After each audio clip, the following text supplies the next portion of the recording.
Sylhet women's medical college ও হাসপাতালের প্রতিষ্ঠাতা জামায়াতের আমির ডাক্তার শফিকুর রহমান।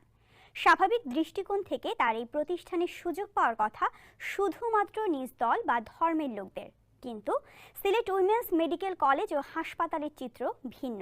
তার এই প্রতিষ্ঠানে কাজ করছেন হিন্দু, বৌদ্ধ, খ্রিস্টান ধর্মাবলম্বীরাও। জামায়াত নেতার প্রতিষ্ঠানে সব ধর্মের এমন সহাবস্থান কিভাবে? দর্শক, জামাতের আমিরের প্রতিষ্ঠানে একটা কথা চিন্তা করেন, যিনি জামাতের আমির তার হসপিটালে কাজ করতেছে হিন্দু, বৌদ্ধ, খ্রিস্টান, অন্য অন্য ধর্মের লোকেরা, মুসলমানরাও আছেন।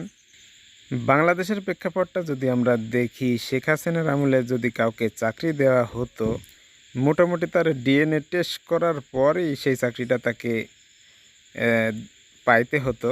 কারণ সে কোন দল করে, তার বাবা কোন দল করেছে, তার দাদা কোন দল করেছে, সমস্ত ঠিকুচি গোষ্ঠী বের করে দেখা হতো যে সে কোন দল করত বা তার বাবারা দাদারা কোন দলের অনুসারী ছিল।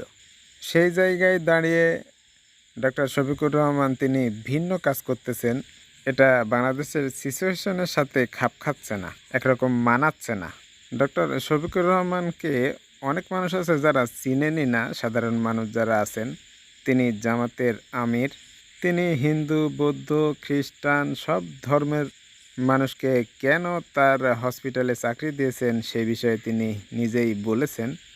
তবে সবচেয়ে বড় বিষয় হচ্ছে ডক্টর শফিকুর রহমান বর্তমানে তিনি যেমন যে জনপ্রিয়তাটা পাচ্ছেন, তিনি বিভিন্ন সময় বিভিন্ন জায়গায় যাচ্ছেন, মানুষকে সহযোগিতা করতেছেন, হসপিটালে যাচ্ছেন, এখানে যাচ্ছেন, ওখানে যাচ্ছেন। এই চুল দাড়ি পাকা বৃদ্ধ মানুষটা যেভাবে দৌড়াচ্ছেন, তিনি আসলে এগুলা কেন করতেছেন? আসলে কি জনপ্রিয়তার জন্য, না তার দল ভারী করার জন্য? আসলে যদি জনপ্রিয়তা বা ক্ষমতার জন্য তিনি এগুলা করে থাকেন, তাহলে হয়তো বা জনপ্রিয়তা পাবেন, কিন্তু পরকালে তার জন্য কিছুই থাকবে না।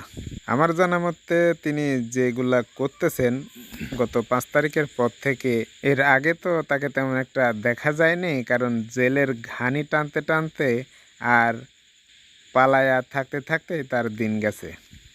তবে বর্তমানে তিনি যেভাবে দৌড়াচ্ছেন, মানুষকে সহযোগিতা করতেছেন, বর্ণাঢ্য মানুষের পাশে গিয়ে দাঁড়াচ্ছেন, এগুলা তাদের পেশা না, এগুলো হচ্ছে তাদের রক্তে আছে।